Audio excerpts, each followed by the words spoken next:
is one of those issues I think goes across the board. It goes across party lines as far as the recognition of its necessity, of the need for it. Hundreds and thousands and millions of dollars are pushed to candidates and causes, and it is skewing the opportunity for the common person to be able to have a voice, and for potential candidates to be able to be viable in our system that we have now. So there is a concerted effort here in the state of Oregon to establish campaign finance reform regulations for campaigns. The challenge is that Oregon is only one of 5 states nationwide that does not have contribution caps. Unlimited contributions can be made, and it has been determined by the Oregon Supreme Court that it is a form of free speech. So we're going to talk a little bit about that. I have one of the preeminent experts on campaign finance reform in the state of Oregon and nationwide, quite frankly, as my guest tonight. I'd like to introduce to everyone my guest, Dan Meek. Dan Meek is a public interest attorney. You may know Dan from some of his previous work in the past. We'll talk about some of that, but tonight we're going to be focused on campaign finance reform and the efforts that we have done over the last 2 to 4 years to change the way campaigns are financed here in the state of Oregon. All right, thanks, Moses. Thank you, Dan. And let's talk about this. What's your motivation, first off, to make these fundamental changes in how we elect candidates and how we elect candidates? Well, when I came back to Oregon in about 1987 after working in Congress for 4 years, what I did is I started representing ratepayer organizations at the Oregon Public Utility Commission and in court when we believed that utilities were breaking the law in the rates that they charged. For example, Oregon voters in 1978 passed a ballot measure that prohibited utilities from charging ratepayers for power plants that were never completed and never ran. And that became very important in the early and mid-1980s when various of those plants came to a failure in fruition. That is, the privately owned utilities in Oregon were trying to build 6 nuclear power plants in the late 70s, early 80s. All of them failed, and that is, none of them were ever built. But the utilities spent upwards of $800 million to try to build these things. Right. And so they wanted to charge that money to ratepayers, and there was a law against it. So I got involved in protecting ratepayers from those charges, and then other charges came along, and other illegal rates came along. So it was kind of a full-time thing. And then I noticed, particularly when Enron came to town in the mid-1990s and bought Portland General Electric, which I opposed to no effect, that when we prevailed in court against utilities, and courts found that they were in fact violating the law and had to refund ratepayers tens or even hundreds of millions of dollars, the utilities would just go to the Oregon legislature and get the law changed retroactively. They'd say, oh, those rates that were illegal because ratepayers, passed the ballot measure in 1978. Well, we'll just declare them legal. And you mentioned bipartisanship earlier. Mm-hmm. There was certainly bipartisan agreement that whatever the utilities wanted, they got, because they got overwhelming votes from Democrats and Republicans, and they got all of their bills immediately signed by Democratic governors. So it certainly became obvious to me then that the only way to have decent utility rates is to have campaign finance reform. As long as utilities can spend unlimited amounts of money promoting their own candidates and opposing other candidates, you can never have a fair and just society. And it's not just utility rates, it's everything. Right. It's protecting the environment, which Oregon does a terrible job of doing. its taxation. Oregon has one of the worst taxation systems in America, in that extremely low taxes on large corporations and high taxes on people and families living at the poverty level. Oregon is an extremely regressive taxation state. So, to me, everything really comes down to how are people elected to public office in Oregon. And the way they're elected in Oregon, as you mentioned, no limits on contributions or expenditures. The result of that is that Oregon has the most expensive political campaigns per capita of any state in the United States except New Jersey. A study that was cited by the Oregonian a few years ago found. And of course, in New Jersey, in northern New Jersey, you have to buy into the New York City media market. In southern New Jersey, you have to buy into the Philadelphia media market. In Oregon, there are no big expensive media markets, but still the amount spent on political campaigns in Oregon is extremely high. I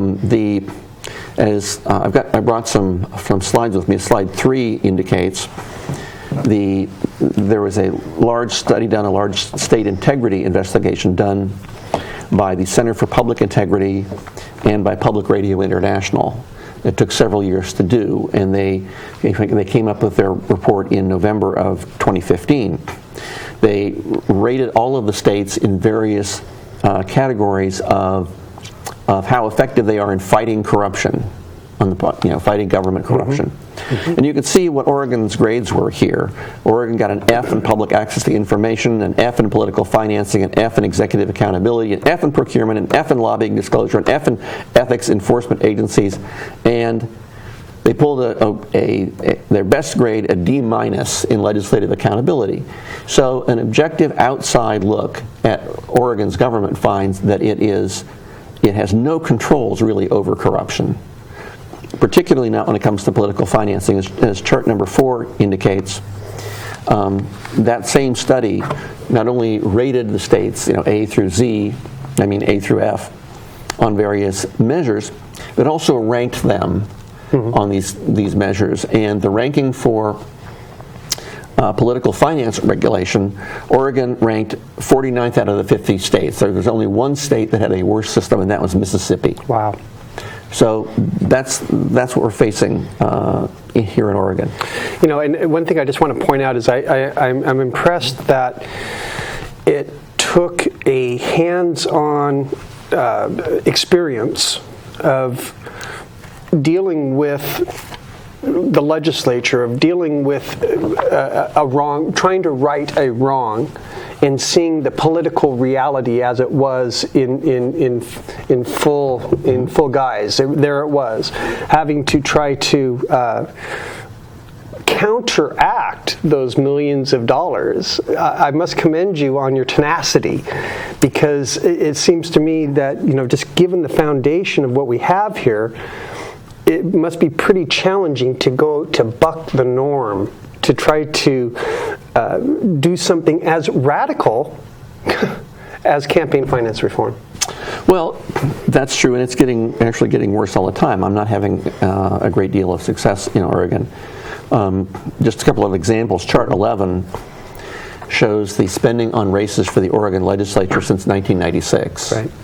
And the amount of money spent by legislative candidates since 1996 has increased by a factor of sevenfold. Right. In 1996, they spent altogether less than $4 million on their campaigns. In the last 2 cycles, they have spent over $28 million on their campaigns, and this cycle will probably be a record. This is even worse than it appears, because over the years, legislative districts in Oregon have become less and less competitive. So most of this money is spent in just a few races. For example, and you know this as a longtime political consultant, that there are 60 races for the Oregon House every 2 years, every election cycle. How many would you say are competitive? How many would you say there is any chance for that the representative or the candidate of the dominant party would not win?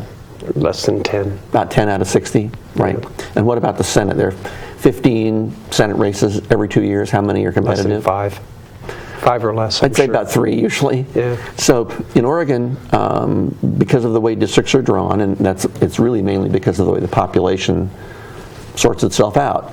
The districts in Portland and Eugene are heavily Democratic. Districts in all rural areas of the state are heavily Republican. And the Eugene and Portland suburbs are kind of somewhat half and half, depends on where you are, but it's very much geographically based. So these large amounts of money that are being spent in these races are just being spent in a few races, because most races, you don't have to spend any money at all in the general election because there's no contest, and neither candidate spends money in most legislative races in Oregon. And I look back at my own personal experience here just last year when I ran for Portland Community College, a board seat at the Portland Community College. I was able to raise over $20,000 for a community college seat, and that was the highest amount of money raised in a community college race, to my knowledge, ever. And I lost, so point being is that it takes an obscene amount of money to be able to penetrate the media radar, or the background noise that is out there. It takes a lot to increase your name recognition, but then you also have these inherent disadvantages that the power of incumbency that creates.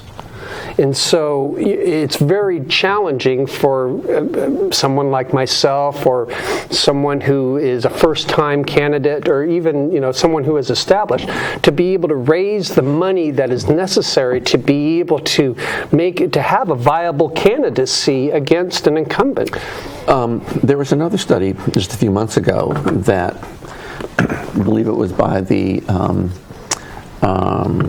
National Center for Money and State Politics, that compared various states on to what extent incumbents have in legislative races, to what extent incumbents prevail, and to what extent the candidate who spends the most money prevails. Mm-hmm. And Oregon was right up there as a leader in both of those categories. That is, incumbents in Oregon almost always prevail. The candidate who spends the most money in Oregon prevails over 94% of the time in Oregon legislative races. Mm-hmm. And those two categories are very much overlap, because the incumbents can raise the money from the big contributors. Sure.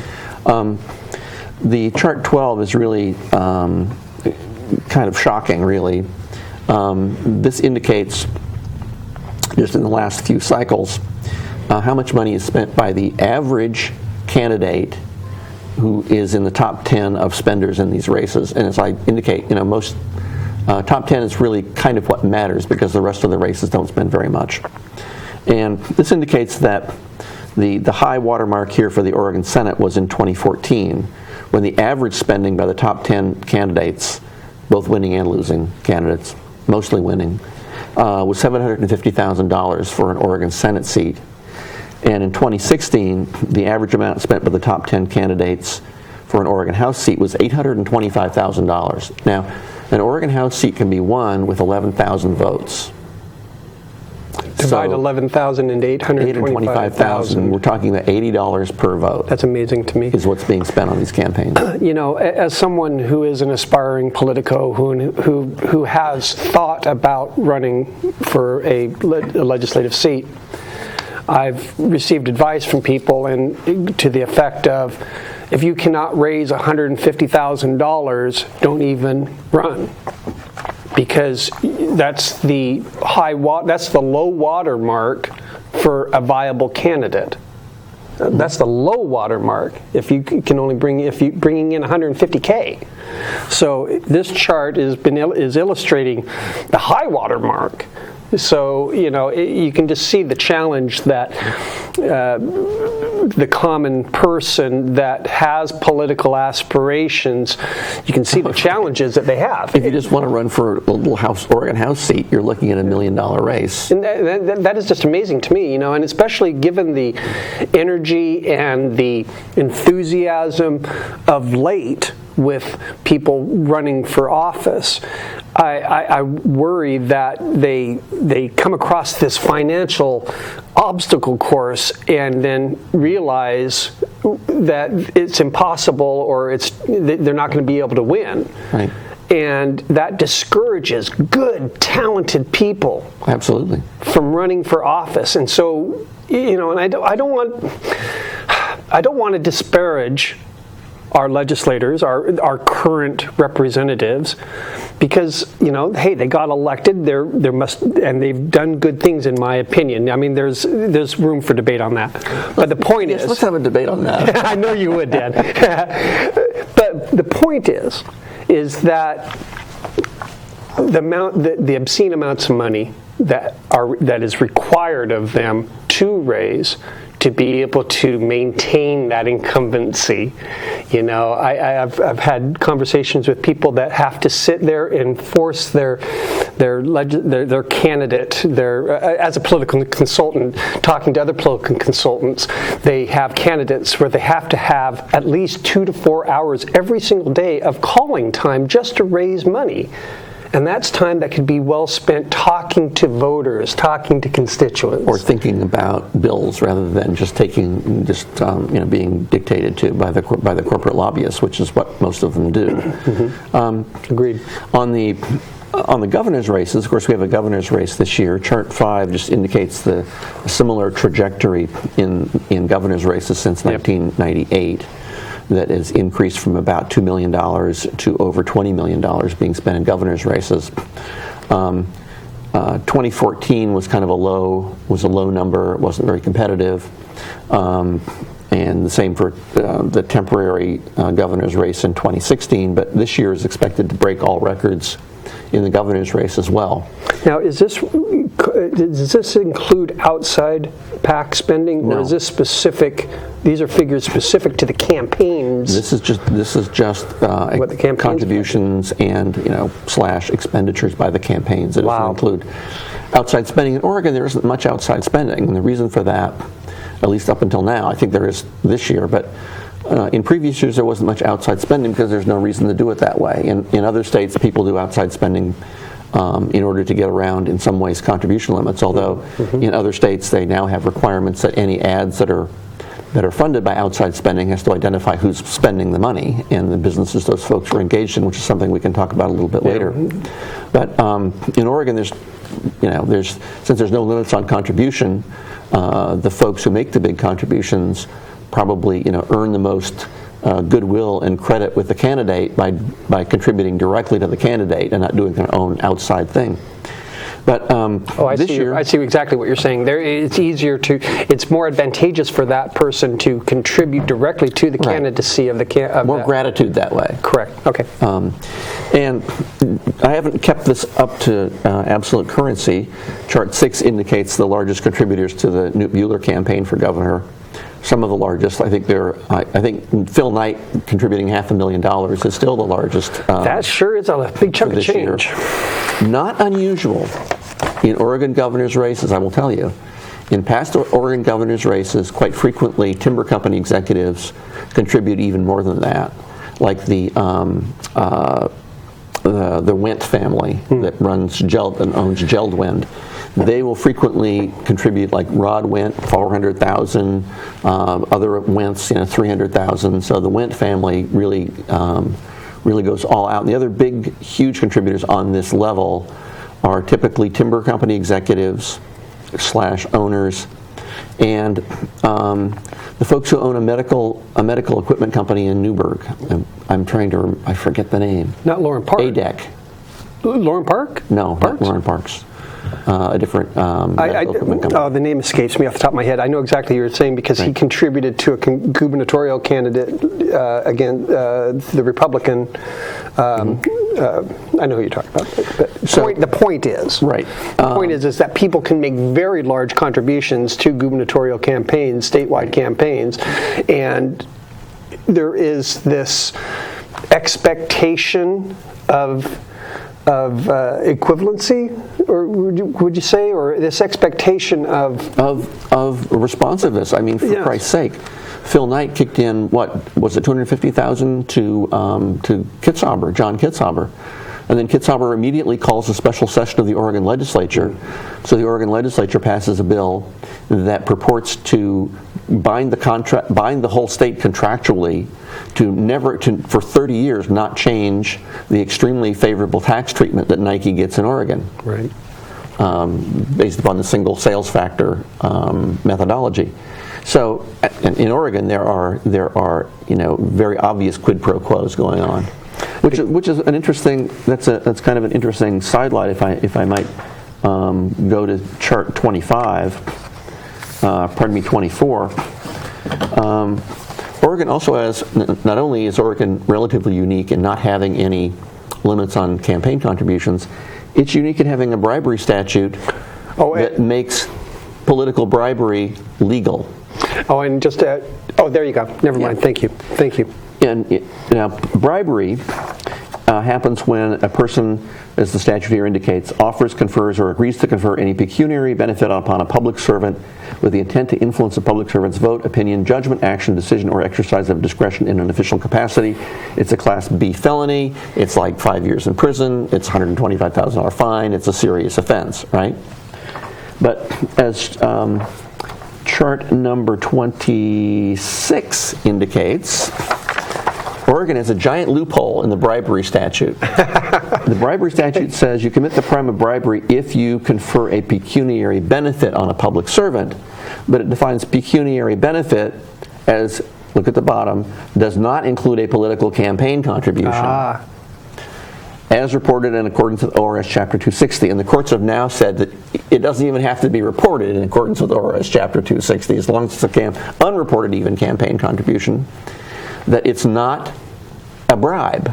So in Oregon, literally, you could go to a politician and say, I will give you a $500,000 campaign contribution if you agree to do X, Y, Z. Vote on this bill, introduce this bill, adopt a particular rule that helps my industry, or whatever. In every other state, that's a felony. In Oregon, it isn't. Wow. In Oregon, it's legal. Bribery is legal in Oregon. If it's shrouded under a campaign contribution. If it's a campaign contribution. And there is a certain sense of transparency in those campaign contributions and the fact that they do have to be reported. So we do know that that Phil Knight contributed the $500K. No, we don't. We do only because he disclosed it. It didn't have to disclose it. The way it works, and this has become obvious in Oregon. It's something I've been pointing out for quite some time. In Oregon, anyone can create a nonprofit corporation for $100. Takes 5 minutes.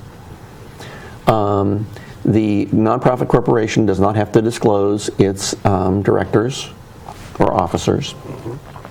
It only has to have an agent for service of process, which can be, someone who does it for hundreds or thousands of corporations. That corporation can then receive money from any source, then contribute that money to a political campaign and not disclose where it came from. So the only thing you'll see on the ORSTAR campaign finance reporting system is that the candidate received $100,000 from the Good Things for Oregon, Inc., or just Good Things for Oregon, right? Totally non-transparent.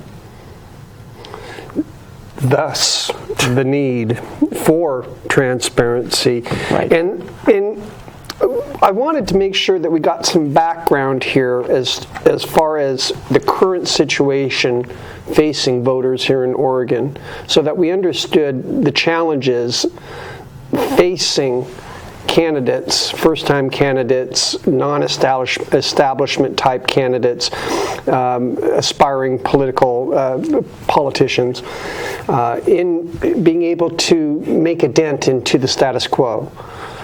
And to me personally, I've always felt that this is not a Democratic thing or a Republican thing or an independent thing. This is an American thing, to be able to level the playing field so that anyone and everyone can have the same opportunity to be able to represent you. And let the voters actually be the ones who decide if one person is better than the other, not the contributors. And so, as a Democrat, I don't know if I don't think I'm an outlier. I think I am mainstream in my view that we need campaign finance reform here in Oregon. And it's not, as I say, this transcends party. I know that there are Republicans that feel the same way. I know that there are independents that feel the same way. And I know that there are Democrats that feel the same way. So the challenge is, how do we establish these campaign finance standards in Oregon to level that playing field? And now we have some good news for you. Let's talk about that.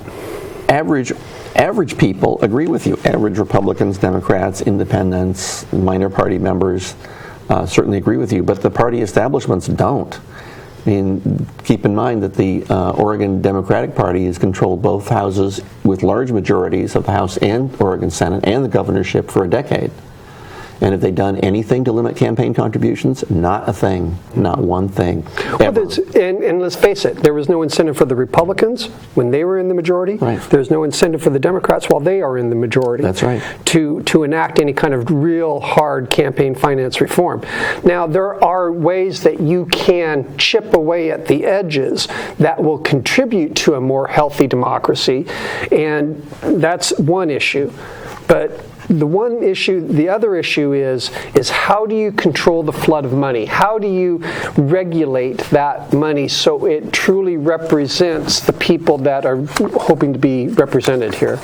And so let's talk now what our efforts, how that is manifested in Multnomah County and in the city of Portland, and where we can go from here.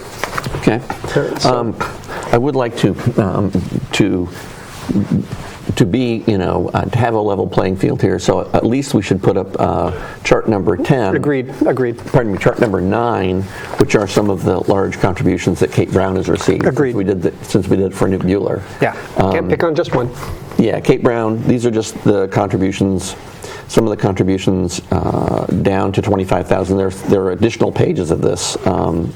So this is just a few of them. Venture capitals, architects, health insurance companies, billionaire investors, folks in the medical supplement business. The next page, number 10, indicates DMV software, labor unions, billionaire investors, California real estate developers. So, and it's interesting. They're both taking large contributions. Exactly. That's the key point here is that, if you're... Wait a minute. What did you just find? Number 8 are the larger ones. Oh, sorry. That gets up into the 75,000. I was thinking, I like those 25,000 ones. Actually, there's 75,000. No, there's some bigger ones. 75 twice, 50 from a labor union, software developers, and 85,000 from heirs to Stryker Medical Supply Company. It's interesting. The contributors, these large contributors, all have vested interests with promoting that particular party or promoting that particular candidate because it serves their interest. So you can see their motivation for making these contributions because they want to affect policy that is affecting them. Right. But the challenge is that because it is such a large contribution, it has that opportunity to sway, and it has that opportunity to persuade in a way that threaten, engender fear. For example, yes. Every candidate, every office holder in Oregon has to know that if they offend any large corporation or even large union, they can be their opponent can be funded to the tune of $1 million overnight. And Lord only knows that the timber industry has done the same exact thing. Right. And so we have to, so once again, leveling the playing field, getting the big money out of the political game here in Oregon. How do you accomplish that? Well, what we have found is that you accomplish that by starting small and moving big. Let me give some quick background, and then let me get your information on this, your thoughts on this. What we did in 2016 was that myself and a couple other folks were appointed to the Multnomah County Charter Review Committee. The Charter Review Committee is brought together every 6 years, and it is meant to review the charter, the bylaws of Multnomah County, and to make suggestions, recommendations on how to improve those bylaws. And those changes, those recommendations, are then in turn put on the ballot for voters to approve or not approve. And what's unique about that is that you don't have to go through the county commission to put it on the ballot. It goes straight from the Charter Review Committee to the ballot. So in the past, smaller changes to the charter had been made, but we on the committee decided to do something very unique and put campaign finance reform as one of the changes within the Multnomah County Charter, in essence codifying it into the charter of Multnomah County that we must have certain campaign finance reform requirements on all Multnomah County elections. Dan was kind enough to help our committee with background, like what he's been sharing with you, and the legal minefields, for lack of a better way to put it, that can come up when trying to establish something like this. And for that, I'm eternally grateful, because we were able to put together a package, a campaign finance reform package, affecting Multnomah County-based elections, county commissioner, county auditor, or county sheriff, the chair's race in Multnomah County, to put in some basic fundamental campaign finance reform regulations. Let's talk about those in Multnomah County, and then from there we're going to talk a little bit how we dovetailed it to the city in this upcoming November election. I noticed the time, it's 8:30, and I do want to take just a very quick moment to say you are watching Willamette Falls Media Center's TV, you're watching Progressive Radio on TV at the Willamette Falls Community Media Center in Oregon City. My name is Moses Ross. I'm here with my guest Dan Meek, a public interest attorney. We're talking about campaign finance reform. You too can have a show on cable access. All you have to do is to reach out to the good folks here at Willamette Falls Media Center and get some training, and you can be on TV sharing with everybody your opinion on things. But now you got to listen to mine for a minute. All right. So Dan, getting back to the topic at hand. So 2016, we get or 2017, we get or 2016, pardon me, we get the campaign finance reform on the ballot in Multnomah County. Mm-hmm. Let's talk about that measure. Now, that's the law of the land in Multnomah County, because it was voted on, by the way, by an 89% approval vote. Yes was 89%, yes. Why is that? How did that happen? That was across the board, too. That Republicans voted for it, Independents voted for it, Democrats voted for it. Every precinct voted for it. Yeah. The lowest precinct was in Dunthorpe, and that was 72%. In some precincts, it was like 96%. That's crazy. Yeah. That tells me a craving for this type of people reform. do want to have a system that isn't corrupt and based upon large contributions. Right. Anyway, Chart 28 indicates what was on that charter amendment. Ah, very good. It prohibits contributions by all corporations and all other entities. It limits a candidate to receiving contributions of $500 from any individual or political committee. It has to be a registered political committee in Oregon. It created a concept called small donor committees. That's a kind of political committee, but it can accept only contributions of $100 or less per person per year. And if it does that, then it can use that money as it wishes to. It can contribute it all to one candidate. It can contribute it to several. There are no limits on what that small donor committee can spend it on, provided that the money comes only from individuals and only in amounts of $100 or less per individual per year. It's kind of a small dollar democracy. And one of the very important provisions in the measure is that it requires that the 5 largest true original sources of funds be prominently disclosed on the political advertisements themselves. This is something that, as Chart 21 indicates, 11 other states have this sort of requirement in varying degrees. Some states have it for all campaigns. Some states have it only for ballot measure campaigns. Some states only for candidate campaigns. Some states require only the top 1 funder. Some states top 3 funders. Some states top 5 funders. But the trend is toward applying it to all campaigns and requiring that at least the top 3 or top 5 funders be identified in the ads themselves. Well, now, were you telling me once about, I know this is a story you like to share because it really illustrates the power of disclosure, of transparency in campaigns. There was an election in California where, give me some background on that one. Chart 22. Chart 22. Of course it's on the chart. Richmond, California is in the Bay Area, East Bay, north of Berkeley. It is it's a very industrialized place. It's got a lot of oil refineries and things like that. It's on part of the bay there, so it's got shipping, very industrialized. So the Chevron has a huge, very big refinery there, and they were having problems, explosions, toxic gas clouds emanating from the refinery, that sort of thing. And so the City Council of Richmond decided to consider adopting an ordinance that would require Chevron to at least notify the city when a toxic gas cloud was on the way, so the city could could warn people to stay inside and that sort of thing. And these explosions actually injured hundreds of people in Richmond. It was a serious problem. Wow.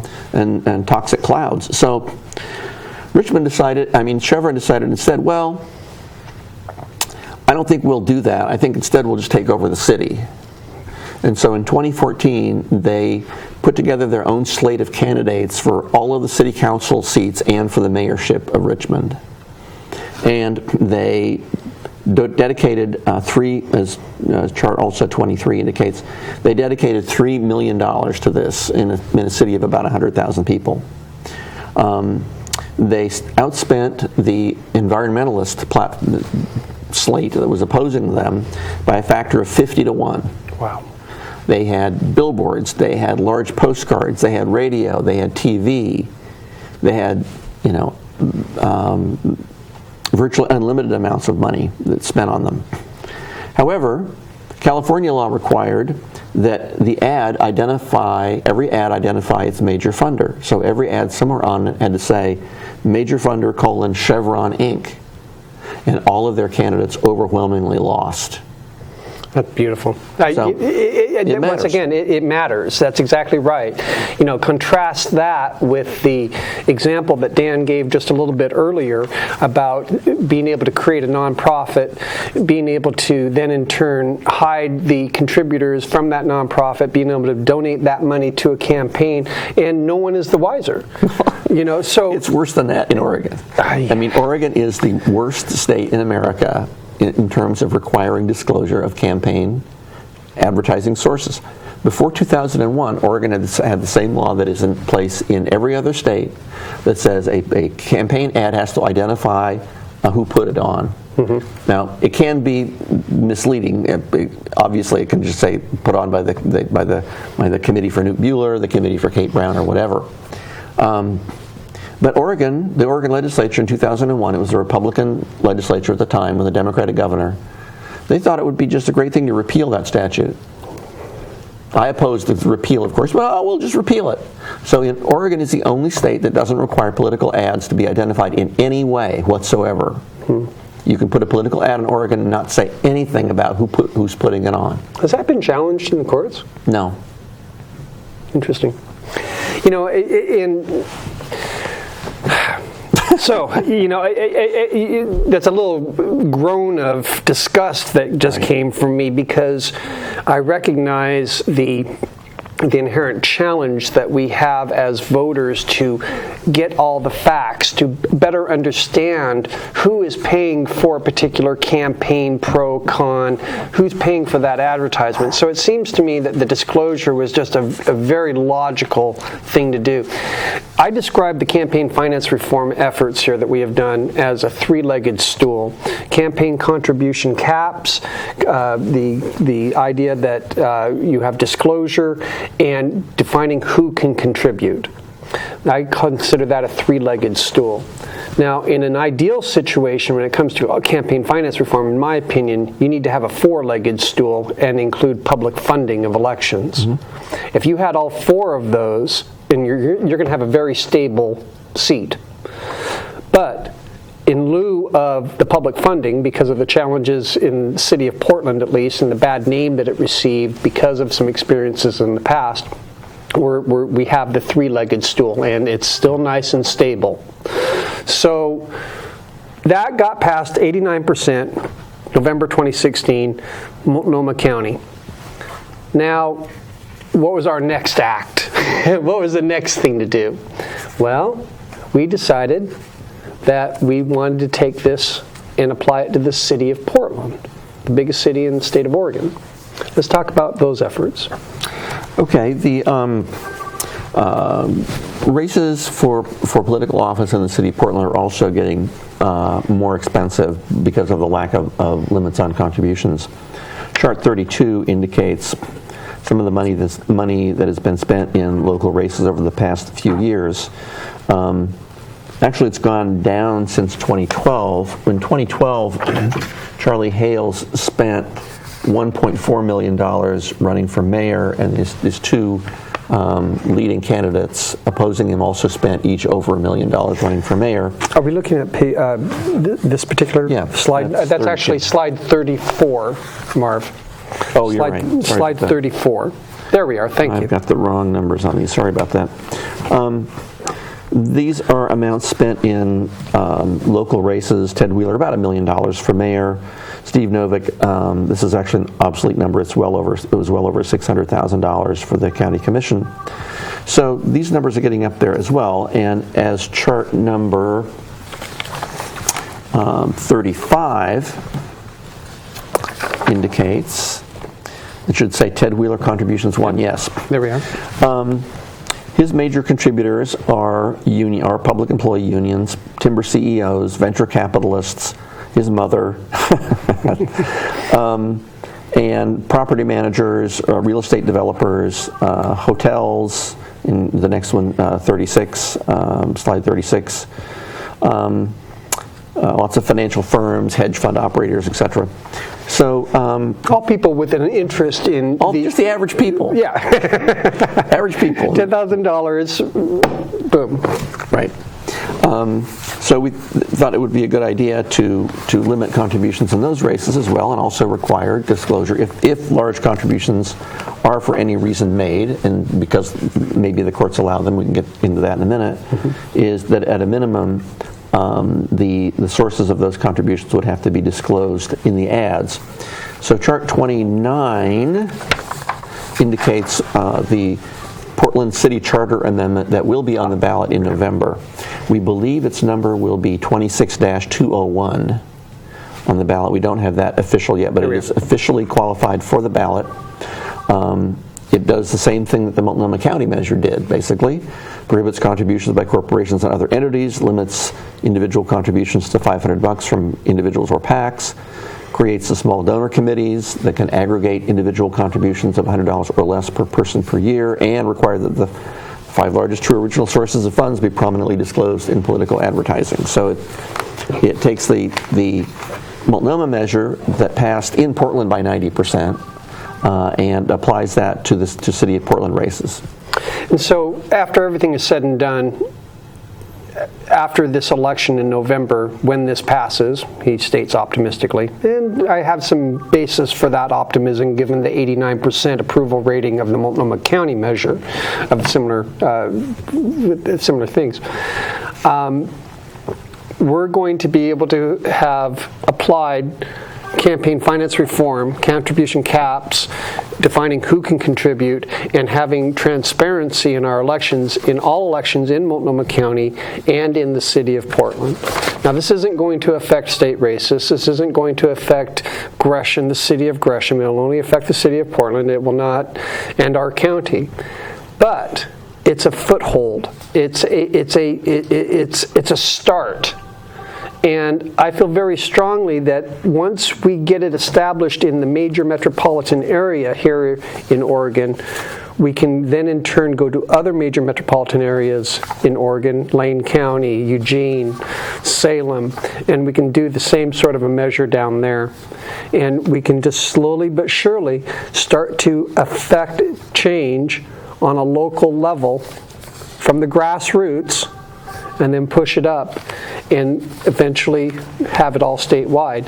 Now, I understand that there was a time where voters in Oregon did enact campaign finance reform statewide. Is that correct? 4 times. 4 times? Yes. Let's talk about that. What happened? I mean, in those 4... Well, voters in 1908 adopted limits on contributions. 1908. 1908. Those limits were in place until 1973, when the Oregon legislature repealed them and replaced them with expenditure limits. That is, instead of limiting what a candidate could accept in a contribution, it simply limited the overall amount that a candidate could spend. And that had already been declared unconstitutional on the federal level. So it was sort of I think the Oregon legislature in 1973 knew what it was doing. It repealed contribution limits, which had been upheld as constitutional, replaced them with expenditure limits, which had been struck down as unconstitutional, and expected those expenditure limits to be struck down, and they were struck down within a year. Wow. Which left Oregon with no limits. Oregon then adopted a set of very good limits in 1994, which were in place for one election cycle, 1996. And then the Oregon Supreme Court struck those down in 1997 in what I call Citizens United on steroids, a decision that was far worse than Citizens United. From Oregon? Yeah, in Oregon Supreme Court. The Citizens United decision that we probably are all familiar with on the federal level says that there can't be limits on independent expenditures. But the federal courts have consistently upheld limits on contributions to candidates and candidate campaigns. But the Oregon Supreme Court in 1997 said that the Oregon Constitution somehow does not allow limits on contributions to candidates. Now, it's very curious because Oregon has exactly the same freedom of speech clause as 36 other states. There's one word different in some of them. Some of them say that you can speak, write, and print freely. Some of them say you can speak, write, and publish freely. Other than that, they're the same. I mean, the states, when they came up with their constitutional conventions as statehood kind of migrated from the East Coast to the West Coast, they didn't just invent their own constitutions, they borrowed from each other. Right. And so 36 of them have the same free speech clause, and Oregon is one of them. No court in any of the other states has ever held that their free speech clause in any way prevents the limiting of political campaign contributions. So it was a bizarre decision in 1997, and we want that decision to be reconsidered, and we think it should be and will be reconsidered. Well, now, I've talked to people about the county measure and now coming up the city measure, and not everybody, but many people say, well, won't that just be taken to court? Won't that just be challenged in court? And we end up saying, yes, it will be challenged in court. That is exactly what we need. It's like to have any kind of a challenge to Citizens United at the federal level, you've got to have a case to push up. Right. And so our group has recognized that campaign finance reform is going to have to be relitigated before it gets enacted. And that's okay. That's actually a good thing, yes? That is a good thing. And keep in mind that we're taking an approach that says we have contribution limits. Yes, that will be challenged, and the Oregon Supreme Court is going to have to change its decision. It's already taken back half of it in a decision on lobbying, on gifts from lobbyists back in the year 2010. So I think they'll take back the rest of it, given an opportunity to do that. But keep in mind, if the contribution limits aren't in place and anyone makes a contribution greater than $500, or any corporation makes a contribution, for example, that the provisions in our measure kick in that require that the political ad that's funded by the campaign has to identify that funder in the ad itself and the main businesses it's engaged in. So, like in California, they had to say major funder Chevron Inc., an energy company. They would have to say the same thing. For example, if the contributor is Phil Knight, it would have to say Phil Knight, chairman of a sports apparel company, is what it would have to say. Right. And that would have to be in every advertisement.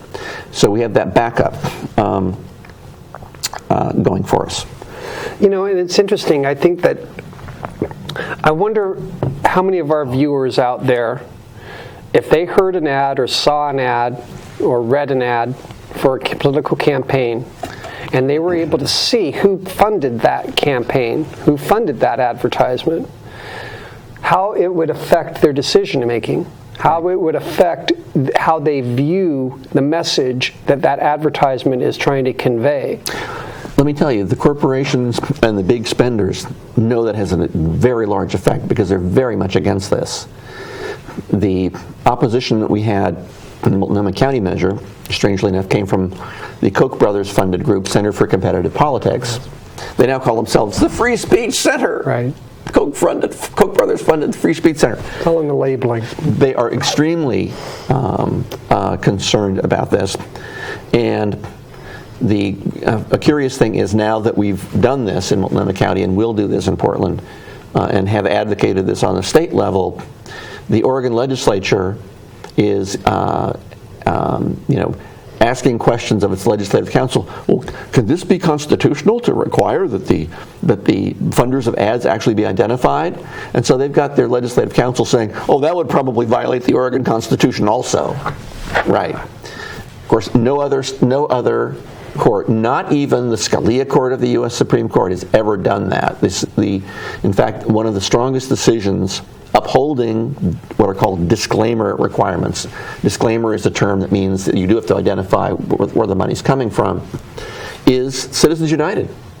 Citizens United said, okay, you can't have limits on how much you spend, but you can be required to disclose exactly where the money's coming from in the ad itself. So now the Democrats in the Oregon legislature, and you said this is a nonpartisan issue. It really is nonpartisan in the sense that Democrats and Republicans in the legislature all oppose campaign finance reform. That's true. And there's a huge disconnect between the candidates and their funders and everybody else on the state, all the activists, including you and me.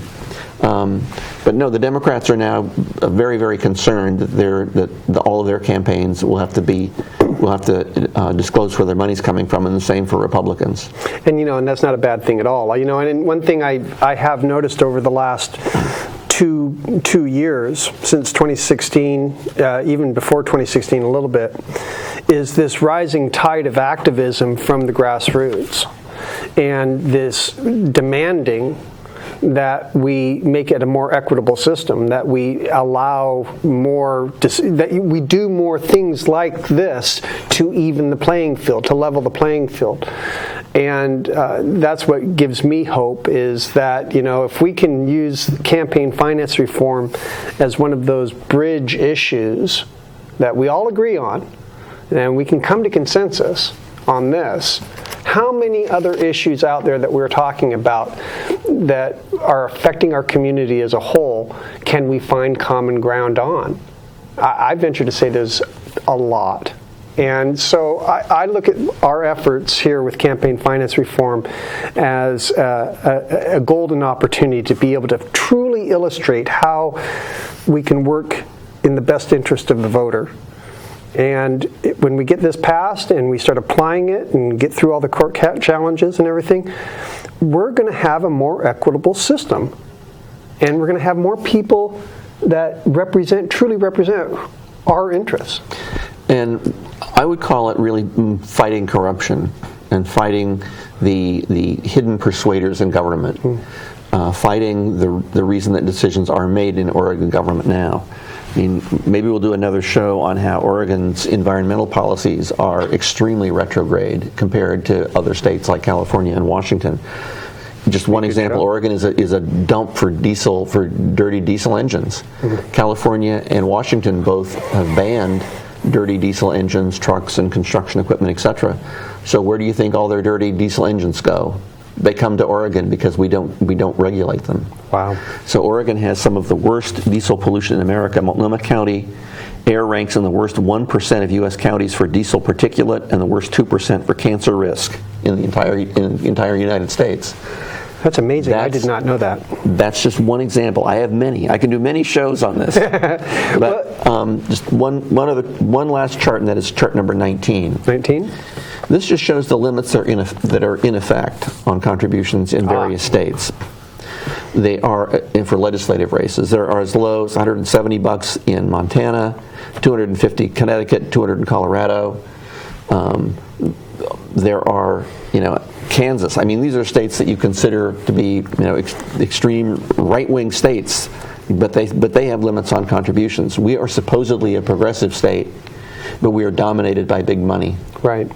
We've got about 1 to 2 minutes left in this show, and I want to encourage viewers, if you have questions, if you want to learn more about this, go to chart number 1. Chart number 1. You can go to our website, honestelections.com, honest-elections.com.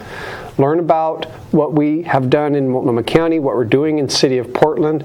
Learn more about Dan's efforts as far as statewide, and get yourself informed about this, because we're going to be voting on it in November if you live in the city of Portland, and we'd like your yes vote to approve it. So if we need to earn it, we're going to earn it by helping to better educate you about why it's needed. Thus our show tonight. So, Dan, with a minute to go, I just want to thank you. There's so much more to do, isn't there? Yes, there is. Give me an action item that we can leave this show on in relation to campaign finance reform. Contact us at that email address, and go to the website, and you can contact us there. And get involved. Get a lawn sign. Talk to your neighbors. Arrange coffee, or we'll come and speak to any organization, any group. Give a presentation on it. Mm-hmm. Give us a small contribution to help pay for the lawn signs. Because I think you're right that that going at the local level is going to be very effective. We may draw big opposition to this time. We may draw opposition from the big spenders in the realm of tens of millions of dollars this time. We'll have to see. I think that our results in Multnomah County, 89% yes vote, discourages that. But I think that the folks with the big money who want to continue to control Oregon government at all levels and not disclose who they are, could well bring their wallets to the table this time. And if they do, we as voters need to be there to repudiate them. Just like what happened with Chevron in Richmond, California, we need to make sure it happens here in Portland. Please make sure to vote. It's so important. And if you haven't, you can still register to vote.